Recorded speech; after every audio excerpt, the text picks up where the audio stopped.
Hello, everybody. Welcome, welcome. I know everybody's jumping into their lunch and hopefully enjoying that, but welcome to the lunch talk. We've been doing these at the summit for a few years now. It's more of an intimate look at an up-and-comer company in the Seattle area, and today we're really pleased to have Arif Kareem, the CEO of ExtraHop, here with us. Arif has a long history in the technology industry, and I'm really excited to sit down with him. But I know, of course, your greatest honor has to be winning the GeekWire Hire of the Year award earlier this year at the GeekWire Awards, right? Absolutely. I mean, you have a very distinguished career, but that tops it off, right? It does, absolutely. So, thank you. Yeah. No, Arif holds a electrical engineering degree from Lehigh University in the great state of Pennsylvania, MBA from the University of Oregon, so go Ducks. You've worked at Tektronix, is it Radisys? Yes. Radisys, and then Fluke Networks, which is where you spent a lot of your career as well as CEO in Everett, in a very large technology company.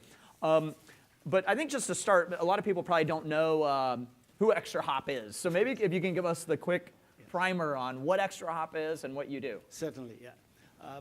Good afternoon. ExtraHop is a Seattle-based company, as John mentioned. We are primarily an IT analytics company with the focus on performance monitoring and network security.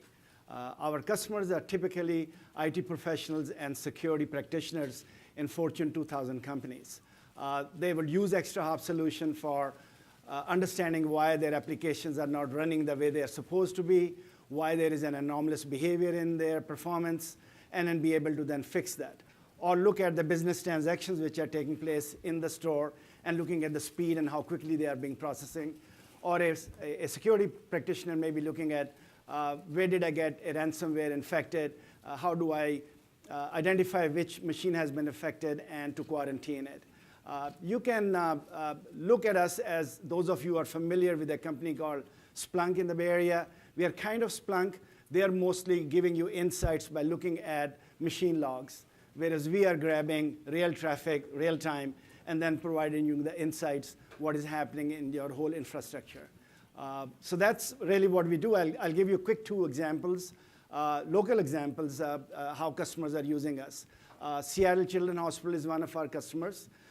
They were having quite a difficulty in the morning with the login times. They have a virtual desktop environment, and typically login is about 10 seconds or so, and it was taking about a minute plus.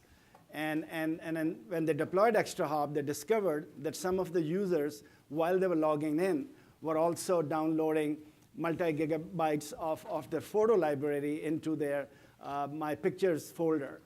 And that was dragging the whole login process. So we quickly identified that, and as a result, the customer satisfaction was there, and also they were able to expand and roll out more virtual desktops. Similarly, on the security side, we have a customer, they have about 20 branches or so. The CIO had just bought ExtraHop, and one day, one of their users saw a sign on their device that something about ransomware. So they quickly ran to ExtraHop to see if it has detected it. And of course, it had detected a new strain of WannaCry ransomware. So not only we were able to identify quickly which devices have been infected, but also to isolate them and quarantine them. Typically, this would take many days sometimes, as those of you who are in security would know that. But in this case, it was done in less than an hour. The company reported to FBI about the new strain of WannaCry, and even FBI was pretty pleased with the speed at which ExtraHop was detected. So a wide variety of use cases and personas that we address. Yeah, and I want to come back to security. I know that's a topic that a lot of people want to dig into. But it seems to me that companies are just getting completely overloaded with data. Exactly. And ExtraHop can help sort through that data in a very quick manner using AI, machine learning as one tool. Yes. But talk about that process that some of these maybe existing organizations or companies that are trying to process as much data as they can, make sense of it, and the challenges that poses to them. Absolutely. So as most of you know, data is everywhere. And how to make sense out of data and to be able to understand how it's affecting your whole IT infrastructure is pretty tricky. Now, there are a lot of tools out there, and then people are using them. but they are architecturally not capable of handling all the data and to be able to give you the insights. I think that's where the ExtraHop differentiation comes in, that we grab everything real-time traffic and be able to take that unstructured data into a more structured metadata and be able to develop insights. And the way we develop insights is we, of course, definitely use cloud quite a bit, but massive amount of machine learning, we had invested in that. And what that does is that instead of an IT professional all day looking at the dashboard and trying to figure out what is happening with the alerts, what is changing, we can do that for them. So our ability, both because we have a big data platform, and also we are using quite a bit of machine learning, that is really helping the productivity of an IT professional, as well as frees up more time to do something which is more strategically important than necessarily babysit a system or a platform. So how do you see IT professionals using AI going forward? What's the special sauce in AI that's going to help them do their jobs more efficiently? Yeah. I think the AI or machine learning, which perhaps is more relevant for our case, is something which is going to make their job easier, because we will be embedding in our solution the machine learning capability, which takes massive amount of data, and it feeds into the algorithms, and they self-learn themselves, and to be able to provide you insights as well as what is changing from a benchmark. So I think that's going to make primarily them more productive in how to figure out what is happening in their whole networks and applications, and frees them more time. And it has we'll do the job for them. Right, and so there's efficiency there that can be gained. There is definitely efficiency, yes. And there's a positive side to it and a negative side, that as quickly as the IT professionals are using machine learning or AI to stay on top of the threats, that the bad actors are using it potentially to disrupt things. Who's going to win that battle? I mean, I know you're right in the mix of it. So how do you see that shaping? Well, that's going to be a continuing race. I mean, the hackers are becoming very smart also, and so are the tools in order to detect what is going on. Our stance on security is more, and some of you are more familiar. We look at security in 3 tiers. There is the endpoint security when you run antiviruses and other programs on your devices.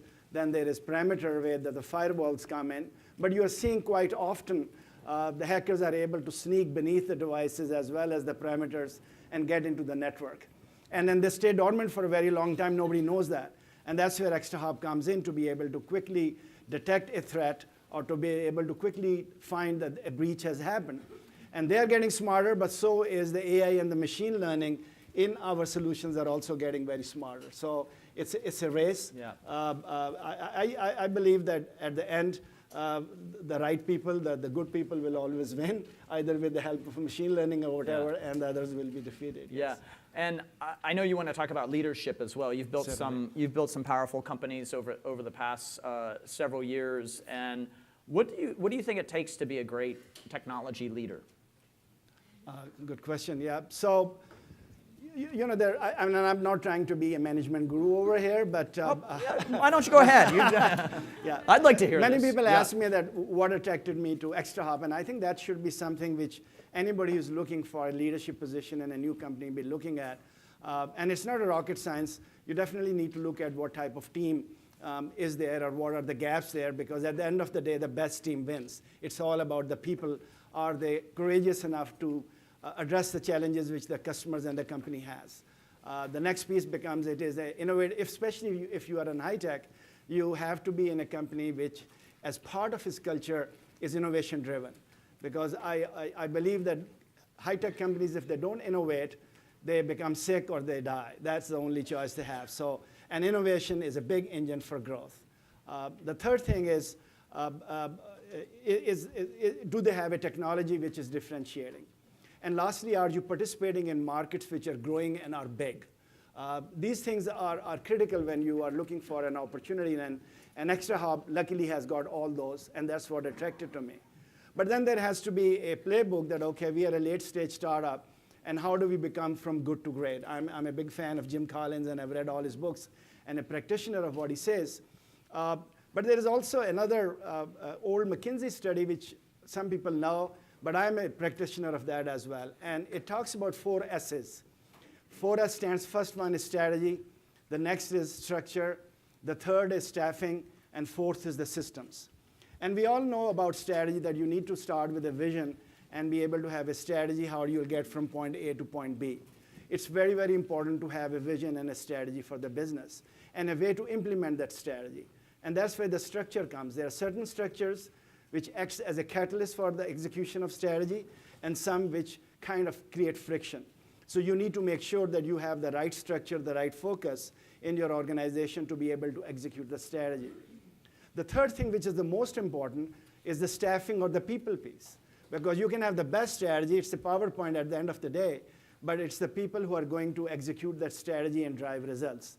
That's where Jim Collins' philosophy of make sure that you have the right people on the bus at the right places. It sounds very trivial, but you can see if you don't have the right leadership, if you don't have the right middle management, things will stall. And you don't want to be a staller in today's economy, which is moving very fast.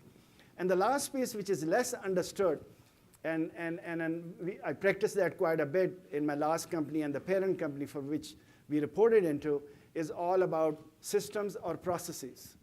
You can have a good strategy, you can put a good PowerPoint, you can have a good team, but if there are not processes and tools given to the team to be able to monitor the progress of your execution, and then to be able to understand, are you on track or not? If you're not on track, then you are able to find what is the root cause that I'm off the track. And once you have found the root cause, then you can do countermeasures and remedial actions. And having a regular cadence on a monthly basis to looking at your most important initiatives, that are you making progress month by month, and having the rigor and the accountability, that's where the results come. So you can have strategy, you can have teams, you can have structure, all very important. But at the end of the day, we are in the business to drive results. And results only come through rigor of execution and inspection and making sure are you on your path or not. Otherwise, you make correction. How do you instill that in your team? It has to come from the top. I mean, you need to make sure that they are, we give the tools, we have regular meetings, make sure that the most important things are discussed first. And it's the whole cadence and then whole how we do our leadership meetings, and then they trickle all the way down. Another thing which I will also say, which I'm finding out in a late stage company and as the company grows, is the role of the middle management. Many times we put a lot of focus on employees, which we should, because retaining and inspiring and developing employees is very critical. But it's the middle management layer which can really make or break the company. You cannot push everything from the top. You can have the best senior leadership team push things down, but if the middle management is frozen, then things don't get all the way down, because those are the middle management is the one which is going to rally the troops and execute the strategy at the grassroots level. And if that layer is not empowered, is not well trained, and is not inspired, then things will not happen. And that's a piece is very critical, I found in my 20, 30 years of experience, that while focus on development of every employee is critical and building a strong leadership team, but it's the middle management which becomes most critical as you grow in size. Well, when you're $10 million, $20 million, you don't have much middle management. But as you start growing, a layer comes in. And inspiring them, developing them is very, very critical from my perspective. And how do you attract that talent, retain them, inspire them, and then maybe root out the folks that have been recruited that aren't meshing well with the organization? Not that I want to sound because I'm not ruthless, but top grading is very essential. I mean, either you have a good talent or you have a bad talent, especially for smaller companies our size. Sometimes managers have an approach to wait and see, that hoping the talent will improve. And I think it's a good thing to give a chance, put a development program and say, hey, we would like to see a behavior or results like that. But I think in a smaller companies like ours, the quicker we make a decision on whether a employee is going to perform at the level we want or not, the better off would be everybody. Not the company, but also it's good for the colleagues. Because if you have a dragger or a staller, it's going to bring the whole team down. And at the end of the day, the best team wins. So one word I would say is that we should not, and I should not, and people who work for me to procrastinate on taking people's action. Top grading should be constant. The other piece is that investing in development of the people. I think it's very easy in a startup early or late, to be so focused with customer and as well as with the growth of the product or the solution you have. But I think it's very critical that investment is made time-wise to sit down with all the employees, especially at least those who call as a high potential or high value employees, to make sure that you have a development plan for them. And a development plan doesn't have to be only hard skills, but it has to be soft skills as well. Especially when you have a technology company, people might be able to write AI or develop AI or be able to write best man-machine interfaces, but they may not have the soft skills at the manager level, because many of them would be the first-time managers, to be able to relate to others or create followership or be a better collaborator. And I think those are soft skills which many times in the company's development plans are ignored. So having a balance of hard skills and soft skills as part of the development plan for your high potentials and your high value employees is very, very critical. Unless you invest time, have that discussion, give them more training, send them to the customers. The best thing you can do is send all your employees to the customers, because that's where they will learn a lot. So I think investing in employees is what really develops them and retains them. And then the vision and the strategy and the success definitely plays a role, and the culture of the company, of course. Right. Yeah. I know you're reading Satya Nadella's book right now. Yes. What lessons have you taken out of that book since you said you kind of finished it? Yeah, 90%. So you're 90% through, somebody maybe. gave it to me about a week ago, and I started reading it.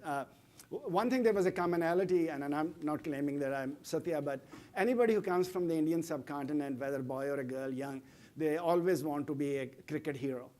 And if you can't, really, I mean, and if you are not very good, as I was, although I played, then you always pick a hero, okay? And I saw in his book, read in his book, he had a hero. He wanted to, had a poster of that person in his room, and so did I. So there is similarity there. I like the aspect of, in his book, where he talks balancing long-term and short-term and long-term focus. It's the same thing in a leader, that you need to be strategic, but you need to balance that with tactical so that you can get results. And I think they have done a very good job on the short term. They say, cloud is everything, make it happen. And then on longer term, he's looking at quantum computing, he's looking at mixed realities and all those kind of things, which I believe was interesting, that how he's trying to balance. Because he says it's still work in progress, right? It's not a looking back, but it's a work in progress. So it was interesting to see how he's balancing short-term focus and the long term. Yeah, and he's speaking tomorrow morning at 9:30 here on the stage. Having read the book, is there a question that we should tee up from him, personally from you? It's a very enjoyable book and easy read. I mean, I am a slow reader, and I was able to finish it, kind of, right? One thing I would ask him, and if you get an opportunity, he talks about that he created or focused on growth mindset.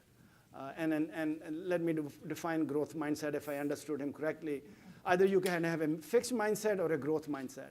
In growth mindset, you are more open to learning through osmosis, through experiences, whereas in fixed, you say, hey, it can be only done this way, and then close the doors. He talks about that he created that in Microsoft. While the company, before he became CEO, was mired with politics and internal bickering and bureaucracy. So what I would be interested to know, how he created the growth mindset in a very large company with thousands and thousands of employees. Yeah. And a little bit of a recipe would be very helpful. Yeah. You know, I know immigration's a big theme throughout the conference, and we started our new speaker series this morning, The Immigrant's Journey, and I think it's going to be a very powerful theme woven throughout the conference. You have your own immigration story. You were born in Pakistan. You came to the U.S. in 1978, and have been here pretty much ever since, working in technology. Give us your sense of the importance of this issue to the tech economy right now as we sit in this current political environment. I think if the open door policy, which we enjoyed when we came to the US in the 80s, if that had not been there, I most likely would not have been sitting here. And I think not having an open door policy when it comes to technical talent, we miss out on two things. One, that you miss out on good talent, which is available all over the world. No one country has a authority on talent. And the other piece is that the diversity of ideas and mindset. And I think one misses out on that as well. So I'm definitely a proponent of making America strong and great, but getting the best talent here and work on the toughest problems so that we are the best. And as John mentioned, I view myself as a small-scale American dream coming true, really. I mean, coming as an engineer, getting an MBA, working up, becoming a CEO of a company, raise a family here. I'm very thankful to the greatness of the country and what I've been able to achieve and what my family. And I hope that opportunity is available to others as well. And it enriches both sides. It has given a unique experience to me, which I would have never had I stayed in Pakistan, and now, and as well as to the companies I've worked for and the contribution I've made. So it's a real win-win. Yeah. Let's take it to questions. Does anyone have a question? We've got a mic in the back. If anyone has a question for Arif, feel free to raise your hand or flag our mic. Don't be shy. All right. I got another one, but you guys, oh, here's one right here. Yep. Let's wait for the mic just so we can get it on video here. Hi, I'm Lewis Coughlin here with the Canadian Consulate. I'm wondering, your company is in a very active space where there's so many competitors doing very similar things. I mean, we are in Cloud City. How can you compete? Like, what differentiates your company? And how do you go head to head? And you're probably one of the best, but can you elaborate a little bit? Yeah, when we look at the place we participate mostly, which is IT performance monitoring and network security, you're right that there are several companies there, but many of them have a very legacy approach in looking at IT, which I said is not data-driven. We took an approach that IT is becoming more about data than speeds and feeds, and whole architecture is made accordingly. And then very few, especially in our space, has extensive use of machine learning and all that, which is making the IT people's job easier. So I believe taking a more data-centric approach and then also looking at from the eyes of the IT professional and how to make them more effective and productive, I think that is our differentiation. And at the end, it's all about execution and our go-to-market. Yeah. Other questions? Right here up front. Yeah. Hi, Mike Hoy from Pendo. We're an early stage company at about 150 people or so, and we're starting to think about some of the middle management, putting more resources into training middle management and investing in our people. Just curious as to what size and what stage you've seen that happen best at, or when we should really start executing on that. I think you're getting there because very soon, given that what your growth trajectory is, your top level can't do everything. You have to delegate, right? That's an art as well, right? And you'll bring middle management. And I think the first thing is to be engaged with the middle management. Make sure that there is transparency, right? They know where the company is going, where the friction is, where the tailwind is and all that. So keep them informed and engaged. I think that's the best first step. And then the next first step is to make an assessment that where the gaps are for them to act as a first level or second level manager. And once you have made that assessment, and it doesn't have to be very fancy, you can just have, maybe you would have 10 or 12 middle managers, and you can sit down with them or your HR and find out where the skills are missing. And then it has to be not only a 3-month plan, it could be a 12, 24 months plan that, okay, first we'll teach you about situational awareness. The next thing we'll give you a little bit more about managing people, and also have a cadence of repeated teaching lessons for them and build them. And then that will be the source for your succession planning also, right? Because one of your top leadership leaves, then you will be waiting. And in today's economy and job market, it's so difficult to fill positions. So that's why I believe that it's not only that they make you successful, the middle management, but it becomes a reservoir for your future senior management. And that's why the investment is very important. Yeah, other questions? Yeah, I have one for you. I mean, you're an inspiring leader. You've accomplished a lot in your career, but you're always learning, always trying to figure out what's next for yourself. What's the leadership characteristic that you think you could develop the most to take ExtraHop to that next level? Where could you improve upon your own leadership skills? I think keeping a growth mindset, making sure that if I think that I have a playbook which I've figured out in the last 25 years, and I can solve most of the challenges which any enterprise will, that would be a mistake. And to be open to more ideas and new techniques which are coming, accepting those that will work. I think just remaining open is something which I think would be constantly learning. Yeah, wonderful. Any other questions for Arif? Well, Arif Kareem, thank you for being here today. Thank you for being part of the GeekWire Summit. Yeah, wonderful chat. Thank you.